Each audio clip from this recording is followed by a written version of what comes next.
During the 1960s, the overthrow and assassination of Rafael Trujillo, supported by the United States, would affect the Dominican Republic socially, economically, and politically, and would show a continuation of U.S. intervention in foreign affairs. From 1930 to 1959, Rafael Trujillo, also called El Jefe, the chief, led a repressive regimen by having complete control over the nation's finances, committing political murders and torture, and enforcing repressive policies. The United States supported this dictatorship because of the anti-communist stance, stability in the country, and support of U.S. political and economic interests there. During the Eisenhower administration, the heightening of the Cold War and Soviet influence and the continuation of political revolutions in Latin America began to worry the U.S. about other Latin American countries like the Dominican Republic. As one of the cruelest dictators in Latin America, Trujillo would commit public violations of human rights. Yet this never stopped the U.S. from supporting DR until the Cuban Revolution and the fall of Latin American dictatorships started in the 1950s. The Gálvez case and Trujillo's attempt to kill Venezuelan President Betancourt made President Eisenhower worried that a revolution would occur in DR and a Castro-type government would be placed instead. So the CIA began to supply a small number of rifles to the Dominican underground opposition.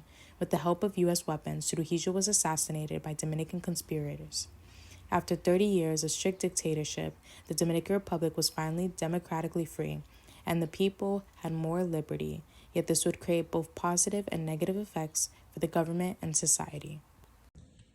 Hola, me llamo Kiana Solís y estoy aquí con mi abuelo y abuelo, sabes que esta entrevista se va a publicar y yo tengo derecho sobre video. Gracias. Oh, sí, sí. ¿Sí? Sí. Sí. Okay, so, para empezar, ¿me puedes decir tu nombre, de dónde eres, fecha de nacimiento y un poquito sobre tu crecimiento? Ok. Yo soy dominicano de la ciudad de Asua, en el sur de la República Dominicana. Nací en 1934, tengo 91 años y algo más. Mis padres eran Francisco Félix y Aurelina Reyes. Mi padre fue alcalde pedáneo, fue inspector de bosque y también fue miembro de la Policía Rural de Trujillo y era una autoridad en esa zona, un hombre muy dado a servir a la comunidad, aunque tenía mucha autoridad, pero también era un hombre muy sensible y Dios lo tocó un día en 1950 y se entregó a Cristo, aún siendo una autoridad, y 4 de sus hijos, en la que yo, el mayor de todos, y 4 hermanos, también conocimos la palabra de Dios y a Jesucristo. ¿Tú tienes cuántos hermanos? 15 hermanos. 15. Tú eres el yo más era mayor. el número mayor. Mis 15 hermanos eran 9 hermanos de padre y madre, y mi padre, que era un hombre de ese hombre de mundo, tuvo 6 hijos fuera del matrimonio, pero a todos lo tenía bajo su égida, bajo su control, y lo dirigía. Gracias por decir eso. Una pregunta para empezar. ¿Crees que Trujillo fue un buen líder político? ¿Por qué o por qué no? De manera que Trujillo era un hombre con una autoridad de hierro, al que no le hacía daño, los campesinos, los inocentes, no tenían peligro, pero los intelectuales que se oponían, encarceló mucho, mató mucho, a muchos deportó y era un hombre terrible en el sentido de controlar todo el país. Sí. Sí, como tú hablas de cómo creciste ahí y estabas en ese tiempo, quiero preguntarte, ¿cómo afectó personalmente Trujillo tu vida o tu vida de tu familia? Lo único que pudiera decir de Trujillo fue, porque nosotros como éramos gente inocente, o no inocente, sino gente del campo, sin política, sin hacer política, no tuvimos peligro, no violábamos las leyes porque era muy exigente. Lo único que yo puedo decir que era un hombre con una autoridad muy fuerte, persiguió a muchos intelectuales, a muchos profesionales, a muchos estudiantes, y todo el que se opuso, pues Trujillo los encarceló, los deportó y muchos murieron. Pero personalmente puedo decir que a mí él no me hizo daño personalmente. Escribió una carta a Trujillo en 1959 en la ciudad de Azua y estaba prohibido ingresar. Pero al yo mandarle la carta, a los 15 días me mandó una carta, tanto una a mí personalmente como al director del liceo, don Antonio Estrada Torres, don Tom, tremendo hombre, muy preparado, y Trujillo me mandó una carta diciendo que daba autoridad al liceo que me inscribieran, aunque tenía un mes después que ya estaba cerrada, y como Trujillo era un dictador y una autoridad máxima, el director de la escuela, don Antonio Estrada Torres, dio permiso que me ingresara un mes después de ya todo, que no podía hacerlo. Y yo le agradezco eso, no digo que le agradecería a Trujillo, pero me permitió que yo ingresara a hacer el primer teórico, y ahí hice primer teórico, segundo teórico y tercero, que sería lo que llamamos el high school aquí, el bachillerato. So, ya hablamos sobre dónde creciste, cómo fue ese tiempo, algo que Trujillo hizo en tu vida, cómo te afectó personalmente. Quiero preguntarte, ¿me puedes contarme sobre el día que mataron a Trujillo? ¿Dónde estabas y cómo recibiste esa información? Pues ese 30 de mayo de 1961, en la ciudad de Azua, que yo estaba estudiando con esos dos compañeros, Antonio Pérez, que llamaban Antonio, y Julio César Pérez, que llamaban Cocolo, apodos. Eran compañeros míos, pero eran hijos, uno de un general y otro de un coronel, que eran hermanos. Y recuerdo que estuve en la casa de uno de los dos estudiantes, Julio César Pérez, y estuvimos ahí estudiando hasta las 3 de la mañana. Cuando yo salí de la casa de ellos para irme a mi casa donde yo vivía, que yo vivía en una extensión de la iglesia, pues yo era pastor, aunque era estudiante, pero era pastor también. Yo recuerdo que cuando yo salí de la casa de Julio César Pérez, uno de los estudiantes, y yo iba hacia mi casa, como no era muy lejos, eran como 4 o 6 manzanas, o bloques, como dirían aquí. Y yo iba hacia mi casa y me fue sorprendente que vi 2 soldados armados con sus fusiles en alto, y a mí me fue raro ver 2 militares a las 3 de la mañana o de la madrugada que van en la calle. Ellos no me hablaron, ni yo tampoco, pero yo iba con mis libros para mi casa. Habíamos terminado y cuando llegué a mi casa oí unas ráfagas de tiro, como de ametralladora. No sabía lo que pasaba, porque yo no sabía que habían matado a Trujillo. Cuando yo entré a mi casa y oigo esas ráfagas de ametralladora, yo dije, bueno, parece que hay una guerra. Pero, ¿qué pasa? Que pasó el día entero, cuando amaneció, había lo que llaman música marcial.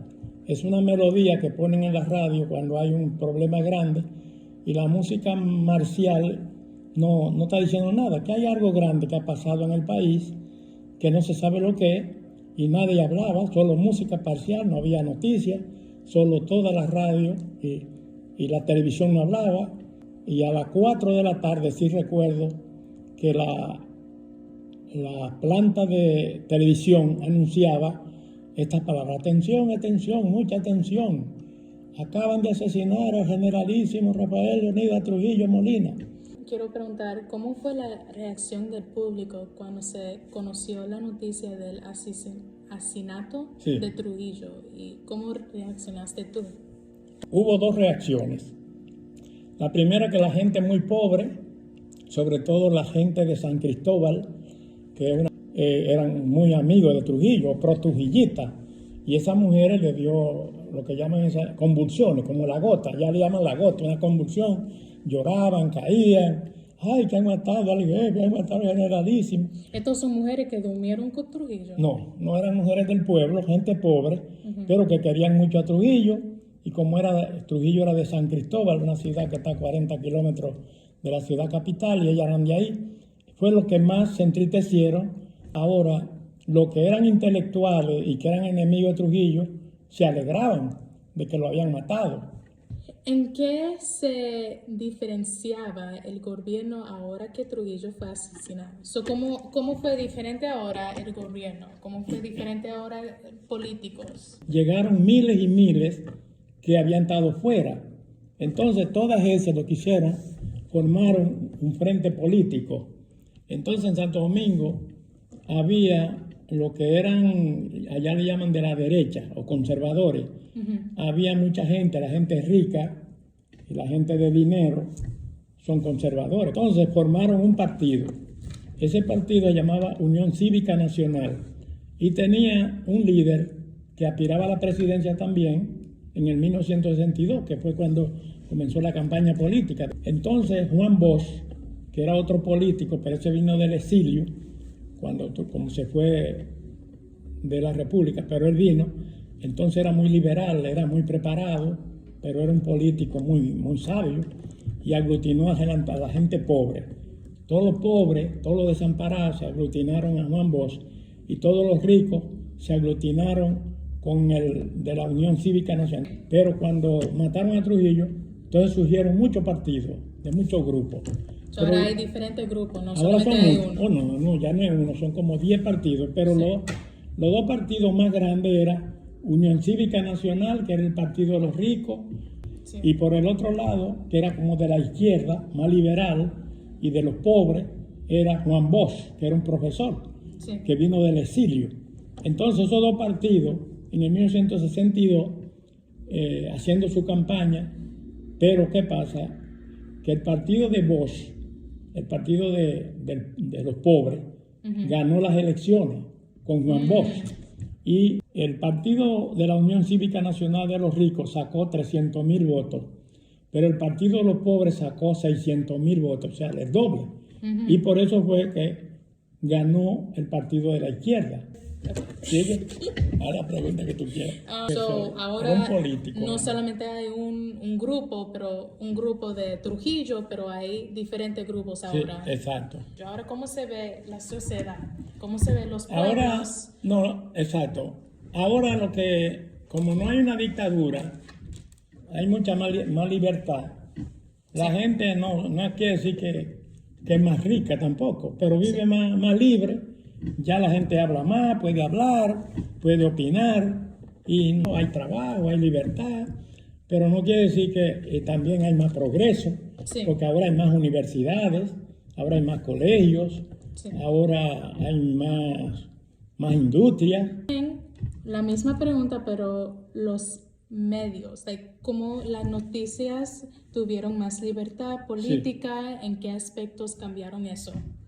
No, los medios o los periódicos, a partir de Trujillo, de la muerte de Trujillo, ya todas las noticias eran más claras, todo el mundo ya sabía la situación. En la era de Trujillo la libertad de prensa estaba prohibida, solamente se oía lo que dijeran ellos y no podía haber oposición porque había peligro.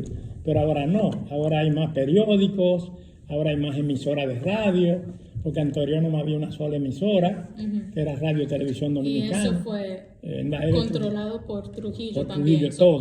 La prensa, todo era controlado, la prensa, la televisión. Si los Estados Unidos no ayudaron, ¿crees que Trujillo va a seguir en su poder? Sí. Sí, es posible. Los americanos vieron que Trujillo le quitó el ingenio, que le puso impuestos muy grandes a la compañía de teléfono, que era americana. Bueno, entonces los americanos ahí se cree que se involucraron y conspiraron.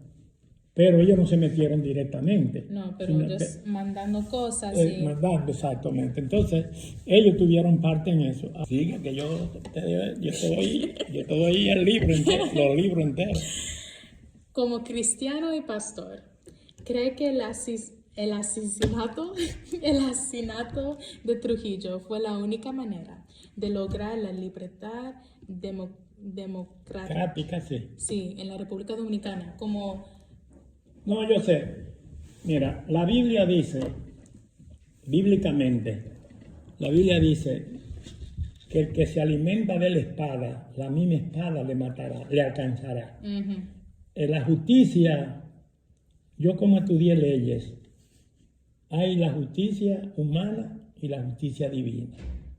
Entonces, yo lo que creo que todos los crímenes que Trujillo hizo, lo pagó con los crímenes que le hicieron a él, porque eso se llama justicia divina. Final pregunta. ¿Crees que durante el poder de Trujillo mejoró la República Dominicana? Hay un balance que por un lado hay libertad, pero no hay demasiada riqueza. Sí. Pero la riqueza que había cuando Trujillo no era para él y su familia y para la gente de él. Sí. Tú sabes, aunque hay industrias allá. Solo pobres estaban pobres, nada, esa riqueza que tuvieron, esas, ¿cómo se llama? Industria. Sí, esa riqueza no llegó a los No, pobres. esa solamente riqueza llegó a los ricos. Los pobres. No hay la misma riqueza que tuvo durante Trujillo ahora en la República Dominicana. Ahora puede que haya más riqueza, pero en manos de la gente, regado. Gracias por este tiempo. Gracias, yo tuve un buen tiempo preguntando de Trujillo y aprendiendo más, y mis amigos en mi clase van a ver esto y van a aprender más de ti, más de tu historia y más de Trujillo.